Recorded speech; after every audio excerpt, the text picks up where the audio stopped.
मार्गदर्शन करने के लिए हमारे national spokesperson advocate Shri Waris Pathan साहब आ रहे। साथ ही साथ में हमारे महाराष्ट्र के प्रदेश अध्यक्ष इम्तियाज जलील साहब भी बड़ा जलसा होने वाला है आने वाले 13 नवंबर के दिन शनिवार के दिन 6 बजे से लेकर 10 बजे। क्योंकि जो महाविकास आघाड़ी जो खिचड़ी सरकार है, ये खिचड़ी सरकार उसकी तरफ देखने को तैयार है।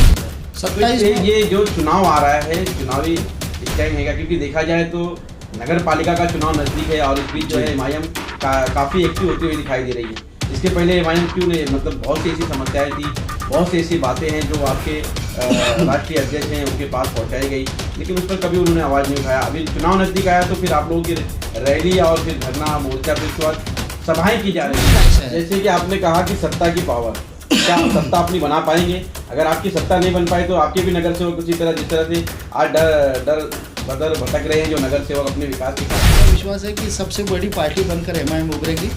हर पार्टी के लोग यही सोच विचार रखते हैं, लेकिन उनके पास कुछ न कुछ विकास किया जाता है। आप देख रहे हैं सच की आवाज, आपके हक की आवाज। इस खबर के प्रायोजक हैं दिल्ली दरबार ढाबा। दिल्ली दरबार ढाबा अपने बेहतरीन खाने के लिए तो मशहूर है ही, लेकिन साथ में आपको यहाँ बेस्ट सर्विस भी मिलेगी। यहाँ दूर दराज से लोग बेहतरीन खाना खाने के लिए आते हैं, तो आप भी आइए और अफोर्डेबल प्राइस में स्वादिष्ट खाने का लुत्फ उठाइए। Address Chavindra Nashik highway Bhiwandi. देंगे आज की प्रेस कॉन्फ्रेंस किस विषय पर? जी, मैं आपके ताल्लुक से बताना चाहूँगा कि आने वाले शनिवार को 13 नवंबर के दिन वार्ड नंबर 11 किदवाई नगर तालाब के पास एक पब्लिक मीटिंग का आयोजन किया है, जिस पब्लिक मीटिंग में वहाँ के वार्ड के लोग और शहर के काफ़ी लोग शामिल होंगे। इस वार्ड को, इस शहर के अंदर जो इलेक्शन आने वाले 2022 का, उसके ताल्लुक से मार्गदर्शन करने के लिए हमारे national spokesperson advocate Shri Waris Pathan साहब आ रहे। साथ ही साथ में हमारे महाराष्ट्र के प्रदेश अध्यक्ष इम्तियाज जलील साहब भी मौजूद रहेंगे और मोइन सैयद साहब जो हमारे सीनियर लीडर है वो भी इस प्रोग्राम में आने वाले हैं। तो एक बड़ा जलसा होने वाला है आने वाले 13 नवंबर के दिन शनिवार के दिन 6 बजे से लेकर 10 बजे तक किदवाई नगर में। ये जानकारी देने के लिए ख़ास तौर पर मैंने ये आपको यहाँ पर निमंत्रित किया है। और साथ ही साथ दूसरी बात यह है कि 27 नवंबर को चलो मुंबई का नारा हमारे असद साहब ने, बैरिस्टर असदुद्दीन ओवैसी साहब ने दिया है। मुंबई जाने का मकसद ये है 27 नवंबर के दिन कि 5% मुस्लिम रिजर्वेशन का जो मुद्दा है, जो 2013 कांग्रेस एनसीपी की गवर्नमेंट से पेंडिंग हुआ, एक रिजोल्यूशन पास किया गया मगर उसके ऊपर कोई भी कानून नहीं बनाया गया। 5% रिजर्वेशन एजुकेशन के मामले में मुस्लिमों को दिया जाए, ऐसा वो नोटिफिकेशन था, मगर उसके ऊपर कोई ठोस कानून नहीं बना। और उसके बाद भारतीय जनता पार्टी और शिवसेना की गवर्नमेंट आई और उस गवर्नमेंट के पास 5 साल थे, वो कानून के बारे में किसी ने भी नहीं सोचा। तो देश के अंदर महमूदुर रहमान कमेटी की रिपोर्ट है, सच्चर कमेटी की रिपोर्ट है, ये सारी रिपोर्ट ये कह रही है कि मुसलमानों की पसमानदा हालत है, इनको रिजर्वेशन की ज़रूरत है। सुप्रीम कोर्ट ने भी यही कहा, हाई कोर्ट ने भी यहाँ कहा, सच्चर कमेटी ने भी कहा। मगर महाराष्ट्र की जो अपने आप को सेकुलर कहने वाली अभी की जो महाविकास आघाड़ी जो खिचड़ी सरकार है, ये खिचड़ी सरकार उसकी तरफ देखने को तैयार नहीं है। इसके लिए महाराष्ट्र के आवाम को जगाने के लिए और इस सोई हुई महाविकास आघाड़ी को जगाने के लिए असद साहब ने एक नारा दिया है, चलो मुंबई। तो मुंबई जाकर पूरी ताकत से भिवंडी ने पूरे महाराष्ट्र से लोग आ रहे और एक ताकत बनकर मुंबई के अंदर जो कैपिटल है, महाराष्ट्र की जो राजधानी है, उस कैपिटल को हिलाएंगे और जो सोई हुई सरकार है उसको जगाने के लिए चलो मुंबई का नारा दिया गया है। तो वो ताल्लुक से भी मैं यहाँ की जनता को, जो आपके देखने वाले लोग हैं, जमात के लोग हैं, हमारे मुस्लिम जो नौजवान हैं, उनको बताने के लिए आया हूँ कि 27 नवंबर को मुंबई तो चलना ही है, मगर उससे पहले 13 नवंबर को किदवाई नगर चलना है और एक बड़ा जन सैलाब वहाँ पर आएगा और एक बड़ी रैली वहाँ पर होगी, एक सभा होगी बूटी। आने वाले चुनाव में आपकी पार्टी की क्या तैयारियाँ हैं? आने वाले चुनाव के ताल्लुक से ही ये सारी तैयारी शुरू है कि हम लोग 13 तारीख को एक जलसा भी कर रहे हैं। मगर शहर का जो हालात है, यहाँ पर सिर्फ विकास की बातें होती है चुनाव से पहले और चुनाव के बाद विलास की बातें होती है।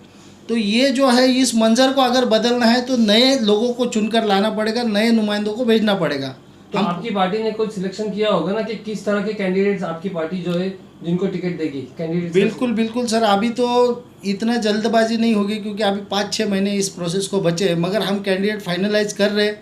कि सब लोग पार्टी में जुड़ के रहे, दिन भर लोग आते रहते, कोई ना कोई यहाँ से टिकट मांग रहे हैं, मगर हम किसी वड़ा पाव वाले को, चाय वाले को, दूध वाले को नहीं देंगे। हम पढ़े लिखे काबिल लोगों को आवाम में वहाँ पर महानगर पालिका में भेजेंगे, ताकि वो यहाँ के मसले समझे और वहाँ से जो है लोगों का मसला हल कर सके। आप ही के पार्टी के कार्याध्यक्ष का मानना ऐसा है कि गरीब दर्जे के लोग जो हैं, जो रिक्शा चलाते हैं, जो वड़ा पाव आपने कहा जिस तरह से उनको नहीं देंगे। नहीं देखिए, कार्याध्यक्ष ने इस तरह की जी देखिए, ऐसा है कि किसी काम करने वाले या किसी वर्कर के हम यहाँ पर उनको कम नहीं समझते, मगर ये ज़रूरी है कि वो वहाँ पर जाने के बाद वो अगर वो महानगर पालिका को समझ नहीं पाएगा, उसके कानून को नहीं समझ पाएगा, तो करेगा क्या। तो इसके लिए वो ठीक है, बोल दिया उन्होंने, अगर वैसा कोई काबिल आदमी है, क्योंकि आज पढ़े लिखे लोग भी वड़ा पाव बेच रहे, मोदी सरकार ने ये हालत कर ही दी है, तो उसमें से कुछ लोग क्या लगता है जिस तरह से आपने कहा कि हम लोग जो है, मतलब आपका जो वाक्य है कि 27 नवंबर के दिन जो रैली निकालने वाले हैं जी आरक्षण को लेकर, 27 तो ये जो चुनाव आ रहा है, चुनावी स्टैंड है, क्योंकि देखा जाए तो नगर पालिका का चुनाव नजदीक है और इस बीच जो है एमआईएम काफी एक्टिव होती हुई दिखाई दे रही है। इसके पहले एमआईएम क्यों ने, मतलब बहुत सी ऐसी समस्याएं थी, बहुत सी ऐसी बातें हैं जो आपके राष्ट्रीय अध्यक्ष हैं उनके पास पहुंचाई गई, लेकिन उस पर कभी उन्होंने आवाज नहीं उठाया। अभी चुनाव नजदीक आया तो फिर आप लोगों की रैली और फिर धरना मोर्चा, फिर उसके बाद सभाएं की जा रही है, इस पर क्या कहेंगे? देखिए, मैं एक बताता हूँ, 542 लोगों का लोकसभा का सेशन होता है। अगर सबसे ज़्यादा और 100% अटेंडेंस किसी ने दिया है तो बैरिस्टर असदुद्दीन ओवैसी साहब ने दिया। हर बात पर अपनी बेखौफ राय उन्होंने रखी है, चाहे वो ट्रिपल तलाक का मसला हो, बाबरी मस्जिद का मसला हो, या मुस्लिम reservation, SC ST schedule act के बारे में भी उन्होंने पिछले लोकसभा में कहा था। इवन 2 साल पहले जो लोकसभा सेशन हुआ था उसमें भिवंडी के यान के ताल्लुक से भी उन्होंने कहा था। तो हर मसले पर बोलते हैं, ज़रूरी नहीं कि यहाँ पर आके बोले, जो आवाम बनाए नहीं निकलता सर, मसले का हल और उसमें मसले का सलूशन निकलना होगी। नहीं, बिल्कुल आपकी बात सही है। इसी के लिए होता है पावर, इसी के लिए होती है सत्ता। आप महानगर पालिका में एमआईएम को मौका दीजिए, आप दिखेंगे शहर के अंदर कैसा विकास होता है और कैसे काम होता है। किन मुद्दों पे आपकी पार्टी चुनाव में वोट मांगेगी? हमारा मुद्दा यही रहेगा कि जिन लोगों को जनता ने चुन कर दिया, कभी कांग्रेस के नाम पर, तो आज वो राष्ट्रवादी में गए, राष्ट्रवादी से तो कोई चुनकर नहीं आया था, बहरहाल समाजवादी को चुनकर दिया था तो वो शिवसेना के साथ चले गए, कभी विलास पाटिल साहब के साथ चले गए। तो ये जो लोग हैं जो यहाँ से वहाँ मेंढक की तरह उछल रहे, इनके अलावा अगर आप किसी को चुनकर दोगे तो सही मायने में आपके अंदर अगर तब्दीली चाहिए वार्ड के अंदर, शहर के अंदर, तो आपने जो नुमाइंदे चुनकर दिए उनको तब्दील करना पड़ेगा, उनको बदलना पड़ेगा। यही एक हमारा मुद्दा रहेगा। खड्डे, शहर, धूल, मिट्टी, ये सबसे तो जूझ ही रहा है शहर। जैसे कि आपने कहा कि सत्ता की पावर, क्या आप सत्ता अपनी बना पाएंगे? अगर आपकी सत्ता नहीं बन पाए तो आपके भी नगर सेवक उसी तरह, जिस तरह से आज डर बदर भटक रहे हैं जो नगर सेवक अपने विकास के कामों को लेकर, तो उसमें क्या कहेंगे? देखिए, ऐसा है कि हम लोगों को पूरा विश्वास है कि सबसे बड़ी पार्टी बनकर एमआईएम उभरेगी।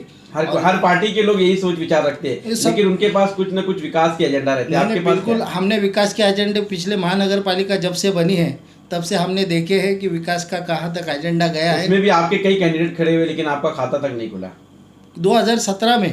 2017 में सिर्फ हमने 3 जगह पर लड़े थे और वहाँ पर जो है उस टाइम में पार्टी की उतनी ये नहीं थी, क्षमता नहीं थी। आसिफ साहब ने मना किया था, मगर कुछ कैंडिडेट लोगों ने जिद की तो लड़ लिए थे। लेकिन इस बार जो है आपने भी देखा है, एमआईएम का जलवा 45,000 वोट गिरे हैं और पूरब से इतने वोट जो रईस शेख साहब को गिरे हैं वो भी सब एमआईएम के वोटर हैं। दोनों पार्टी की साठगांठ की वजह से इतने वोट गिरे हैं, लोगों का मानना ऐसा है। नहीं, 60 कोई नहीं हुई थी। असद साहब के जुमले पर गिरे हैं कि रईस को रईस बना दो, 60 कोई नहीं था। तो वही काम तो फिर यहाँ पे वेस्ट में भी हुआ रहेगा ना, कि समाजवादी पार्टी के वोट जो है एमआईएम को मिले होंगे। नहीं, देखिए, आप मुझे एक भी वीडियो लाकर बताइए जहाँ पे समाजवादी ने ये कहा हो कि खालिद गुड्डू को या एमआईएम को कामयाब कीजिए। ऐसा नहीं हुआ है। सिर्फ और सिर्फ हमारे असद साहब ने बड़ा दिल दिखाया और कहा कि मुस्लिम चेहरे को जुत कर लाओ, रईस को रईस बनाओ, और रईस बन गया है। ठीक है, चलो, बहुत बहुत शुक्रिया हमसे बात करने के लिए।